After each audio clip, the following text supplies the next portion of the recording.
jawaban atas doaku. Semua yang ku minta Kau berikan padaku. Dengan apakah ku balas cintamu?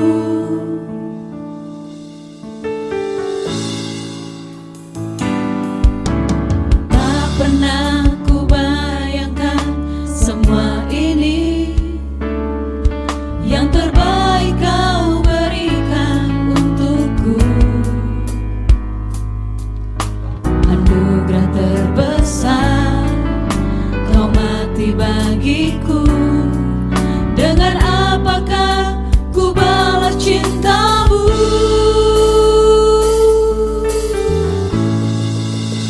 Terima kasih buat karyamu yang terindah dan terbaik dalam hidupku. Terima kasih buat cintamu yang tak pernah terhenti di sepanjang hidupku.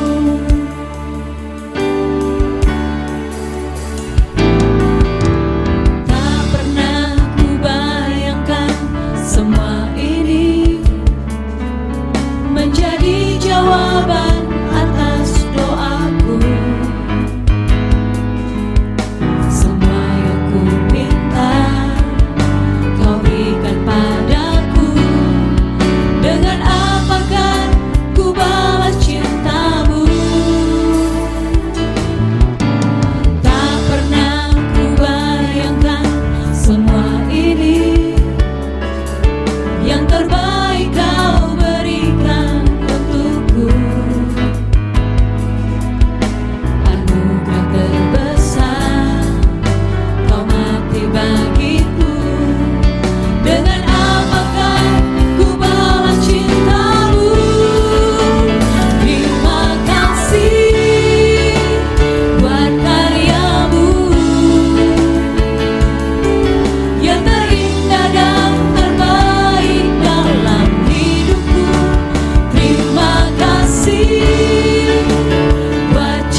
yang layak ditinggikan, layak disembah oleh suku-suku bangsa.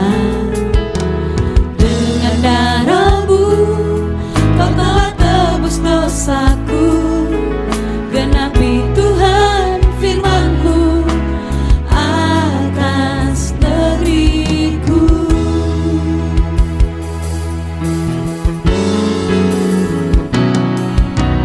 Yesuslah Tuhan yang layak ditinggikan, layak disembah oleh suku-suku bangsa.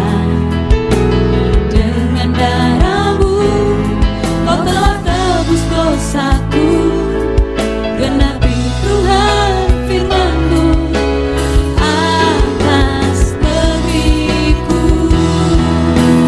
Hatiku rindu melihat kemuliaan-Mu, hatiku rindu melihat curahan kuasa-Mu di tanah tercinta, negeriku Indonesia.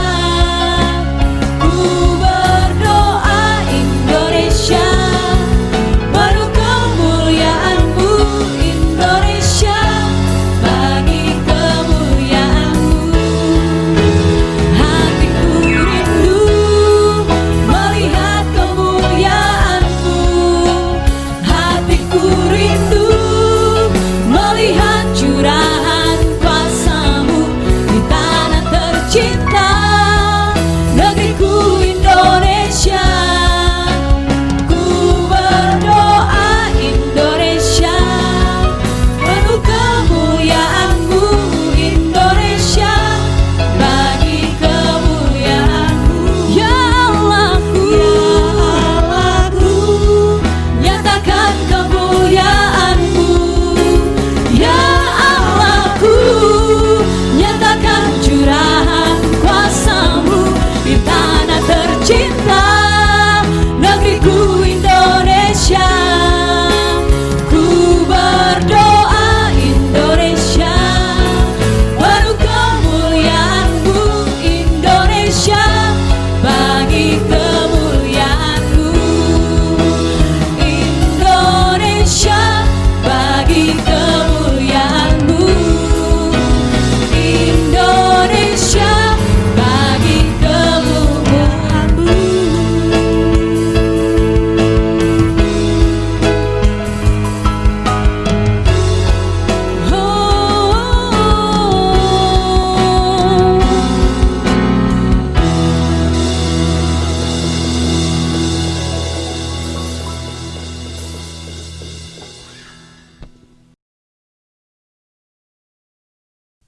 Shalom Bapak Ibu yang terkasih dalam nama Tuhan Yesus Kristus. Kembali kita bersama-sama berjumpa dalam ibadah online hari ini.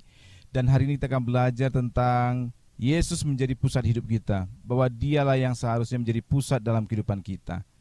Sebelum kita akan membahas firman Tuhan, mari kita satukan hati kita dan berdoa. Bapa, kami datang di hadapan-Mu Tuhan, kami menaikkan segala pujian kami, syukur kami kepada-Mu ya Tuhan. Sebab Engkau baik, Engkau sangat luar biasa dalam kehidupan kami. Hari ini kami belajar tentang kebenaran firman-Mu, berbicara bagi setiap kami, bimbing kami Tuhan, sehingga kami mengerti akan kehendak Tuhan dalam kehidupan kami. Terpujilah Engkau Bapa yang baik. Dalam nama Tuhan Yesus kami menaikkan segala syukur kami. Haleluya, amin.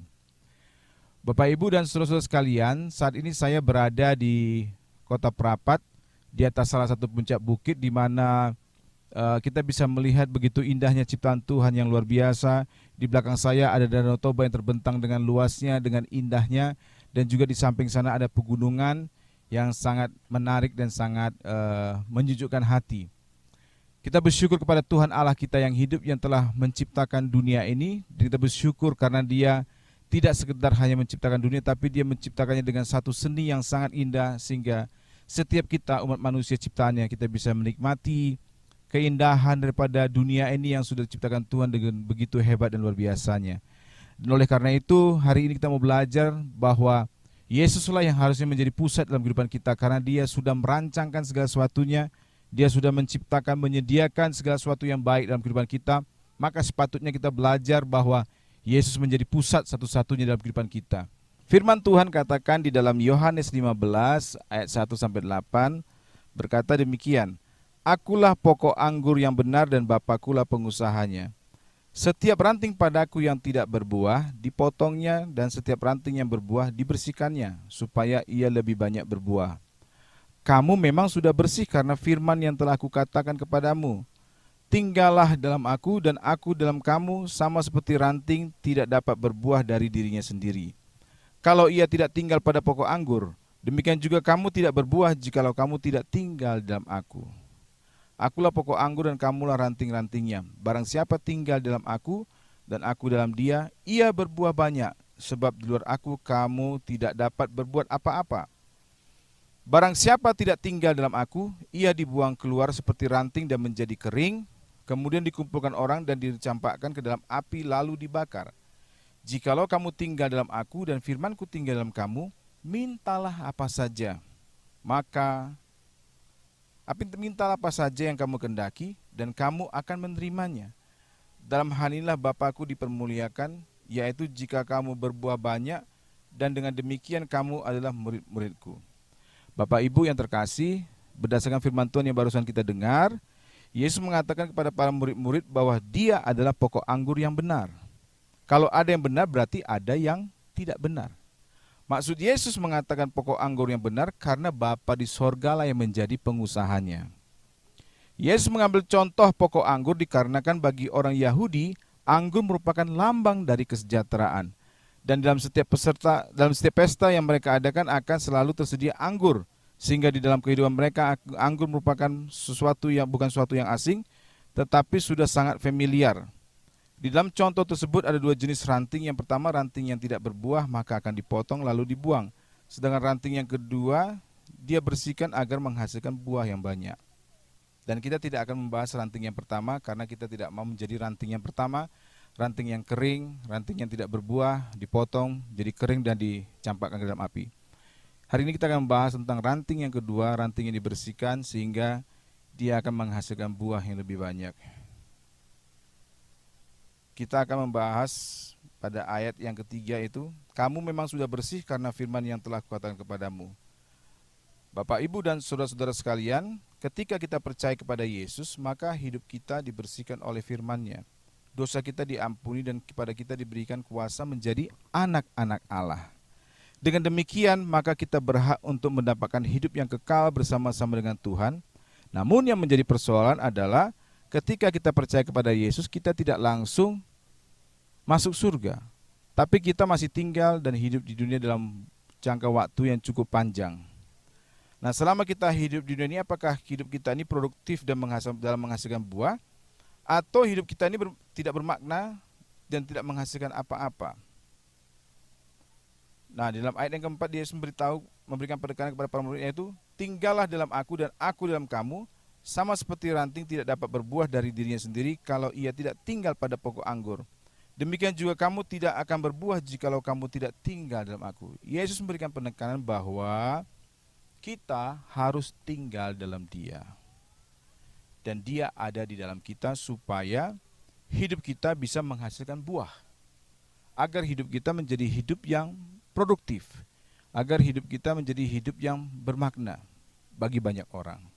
Jadi kita harus tinggal di dalam Kristus. Dan Dia tinggal di dalam kita. Hal ini berbicara tentang relasi kepada Kristus dalam hidup kita. Sebab kalau kita hanya tinggal dalam Yesus dan kita tidak mengizinkan Yesus memenuhi sampai ke dalam diri kita, maka kita hanya akan menjadi orang Kristen yang mengharapkan keselamatan dan berkat saja. Hidup kita tidak produktif, kita hanya menjadi orang Kristen yang hanya berharap akan keselamatan dan berharap untuk mendapatkan berkat-berkat Tuhan saja.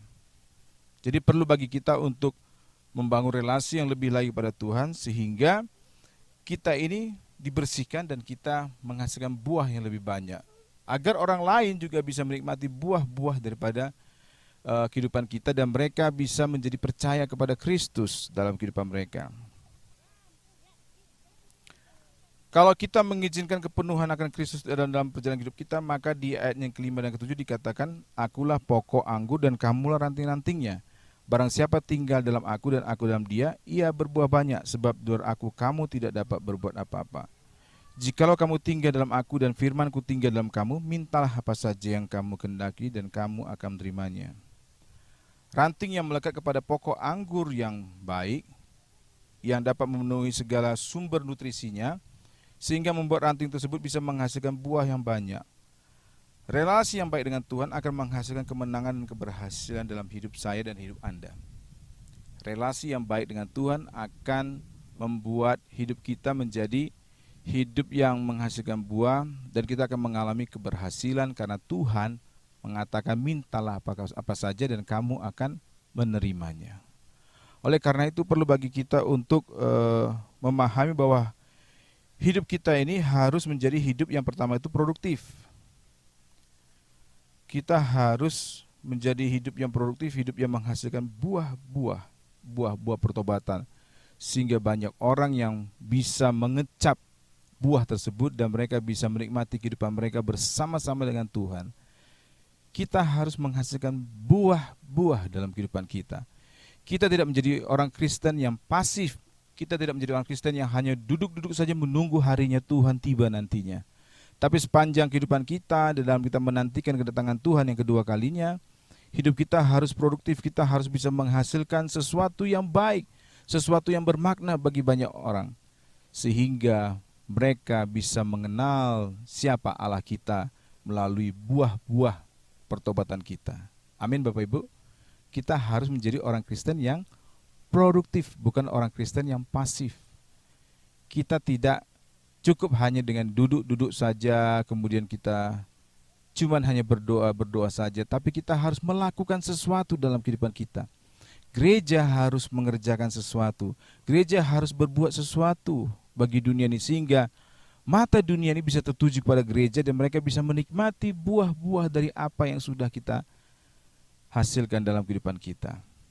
Sehingga nama Tuhan dipermuliakan, Yesus akan dicari oleh banyak orang. Kemudian yang kedua, doa kita harus doa yang efektif. Nah, kalau kita tinggal di dalam Tuhan dan firman-Nya tinggal dalam kita, maka doa kita akan menjadi doa yang tidak bertele-tele, dan doa kita dijawab Tuhan bukan karena Tuhan takut melihat kita, tapi karena Tuhan melihat apa yang kita minta itu selaras, sesuai dengan rencananya, dengan kehendaknya, sehingga Tuhan menjawab doa-doa kita, dan akibatnya doa-doa kita menjadi doa-doa yang efektif. Doa-doa kita bukan doa-doa yang hanya sekedar untuk memuaskan kebutuhan atau keinginan kita semata, tetapi doa-doa kita itu merupakan doa-doa yang memiliki tujuan yang jelas dalam Tuhan. Doa-doa yang kita panjatkan merupakan doa-doa yang bertujuan agar orang lain itu bisa mengenal Kristus dalam hidup mereka. Dan tentunya kita sebagai anak Tuhan akan menjadi sumber-sumber berkat dalam kehidupan ini. Kita bisa memberkati banyak orang karena Tuhan memberkati kita. Jadi ketika kita minta berkat dari Tuhan, tujuannya bukan lagi supaya kita ini dipuaskan, keinginan kita ini dipuaskan. Tetapi ketika kita minta berkat kepada Tuhan, tujuan kita diberkati itu adalah supaya kita juga bisa menjadi berkat bagi banyak orang. Dan orang bisa menikmati kasih Tuhan, kebaikan Tuhan melalui kehidupan kita. Amin. Doa-doa kita akan menjadi doa-doa yang efektif kalau kita tinggal di dalam Kristus dan Dia tinggal dalam kita. Kita punya relasi yang baik, relasi yang intim dengan Tuhan. Kemudian yang ketiga, hidup kita akan menjadi hidup yang mempermuliakan Allah. Segala sesuatu yang kita lakukan, segala sesuatu yang kita hasilkan, segala sesuatu yang kita ciptakan dalam kehidupan ini, semuanya dengan tujuan untuk memuliakan Tuhan, memuliakan Dia, mengagungkan Dia. Apapun yang kita kerjakan semuanya seolah-olah untuk Tuhan. Dan tentunya kita akan bekerja dengan semaksimal mungkin, kita akan bekerja dengan sebaik mungkin, supaya Tuhan dipermuliakan melalui pekerjaan kita. Dan saya percaya kalau kita melakukan hal itu, tentunya kita akan menjauhkan diri dari yang namanya kolusi, korupsi, dan segala kejahatan-kejahatan yang lainnya. Hidup kita akan menjadi hidup yang benar, hidup kita akan menjadi hidup yang terpisah, berbeda dengan orang-orang di dunia ini. Dan kita akan mengalami keberhasilan. Orang-orang akan bertanya-tanya, dia hidupnya benar, dia hidupnya jujur, tapi dia bisa mengalami keberhasilan. Apa yang menyebabkan dia demikian? Dan mereka akan mencari tahu Dan akhirnya mereka akan mendapati bahwa kita hidupnya ini melekat kepada Tuhan, hidup kita ini intim pada Tuhan. Dan mereka akan mencari tahu siapa Tuhan kita. Amin Bapak Ibu. Oleh karena itu mari mulai hari ini sungguh-sungguhlah kita menempatkan Tuhan itu sebagai yang paling utama, menjadi pusat dalam kehidupan kita. Apa saja yang mau kita kerjakan, apa saja yang mau kita lakukan, dan apa saja yang mau kita putuskan dalam kehidupan ini, terlebih dahulu datanglah kepada Tuhan dan jadikanlah Dia menjadi pusat kita. Dan kita hanya bisa mengerti kehendak Tuhan, maunya Tuhan tuh kalau kita ini tinggal di dalam Dia dan Dia ada di dalam kita. Kita bisa paham, kita bisa tahu. Sekalipun apa yang dirancangkan Tuhan itu mungkin tidak populer, mungkin itu sulit bagi kita untuk lakukannya, tapi ketika kita setia, ketika kita mau melakukannya, Tuhan memberkati kita. Tuhan memberikan kemenangan, Tuhan memberikan keberhasilan bagi kita. Jadikanlah Yesus menjadi pusat dalam kehidupan kita dalam segala hal, apapun, dalam hal terkecil sekalipun. Jadikanlah Dia menjadi pusat dalam kehidupan kita. Tanyalah kepada Tuhan setiap segala sesuatu yang mau kita kerjakan, kita lakukan. Tanyalah Tuhan terlebih dahulu sebelum kita memutuskan sesuatu. Sungguh-sungguh datang di hadapan Tuhan, bersujud di hadapan Tuhan, berseru kepada Tuhan. Tanya Tuhan, apa yang menjadi kehendak Allah yang harus engkau lakukan dalam kehidupanmu. Yesus menjadi pusat dalam kehidupan kita, dan kita akan mengalami kemenangan. Hidup kita akan menghasilkan buah-buah, dan keberhasilan akan kita capai dalam kehidupan kita. Karena Tuhan mengangkatkan kehidupan kita, agar setiap orang yang mengenal kita, mereka juga bisa mengenal Bapa di surga. Amin Bapak Ibu. Oleh karena itu pada hari ini, mari bersama-sama kita pusatkan perhatian kita kepada Tuhan. Mari kita datang kepada Tuhan, serahkan semuanya kepada Tuhan, berserulah kepada Tuhan, minta petunjuk dari Dia, sebab Dia yang sudah mengatur segala sesuatunya, bahkan masa depan kita pun Tuhan yang sudah menyediakannya. Oleh karena itu tanyalah Tuhan. Sekalipun pada hari-hari kondisi yang sedang kau hadapi adalah hari-hari yang berat, kondisi yang sangat tidak baik, tapi percayalah bahwa ketika Tuhan izinkan itu engkau hadapi dalam kehidupan ini, Dia juga memberikan kekuatan, Dia juga akan memberikan hikmat kepadamu sehingga engkau sungguh-sungguh bisa mengerti apa yang harus kau putuskan dalam hari-hari ini, apa yang harus kau kerjakan dalam kehidupanmu, sehingga engkau sungguh-sungguh melakukannya hanya untuk kemuliaan bagi nama Tuhan. Hidupmu melekat kepada Tuhan, seperti ranting anggur melekat pada pokok anggur yang benar. Dan Bapa kita yang menjadi pengusahanya. Berkat Tuhan menyertai kehidupan kita. Keberhasilan, kemenangan ada dalam kehidupan kita. Terpujilah nama Tuhan.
Mari kita satukan hati dan kita berdoa.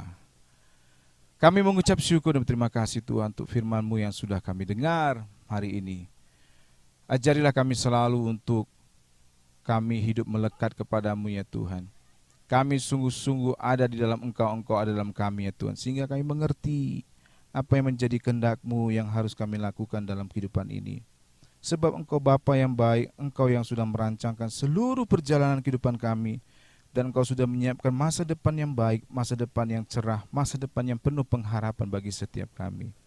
Hari ini kami dengan firman-Mu, Roh Kudus tolong kami sehingga kami sungguh-sungguh melekatkan hidup kami kepada pokok anggur yang benar. Dan kami siap untuk dibersihkan segala sesuatu yang tidak berkenan di hadapan Tuhan. Ketika Engkau bersihkan kami, bersedia untuk dibersihkan ya Tuhan. Sekalipun itu mungkin menyakitkan bagi kami ketika mengalami dibersihkan. Tapi kami percaya ketika kami dibersihkan, maka kami akan menghasilkan buah-buah yang lebih banyak lagi. Terpujilah Engkau Bapa yang baik. Di dalam nama Tuhan Yesus kami menaikkan segala syukur kami. Haleluya, haleluya. Amin.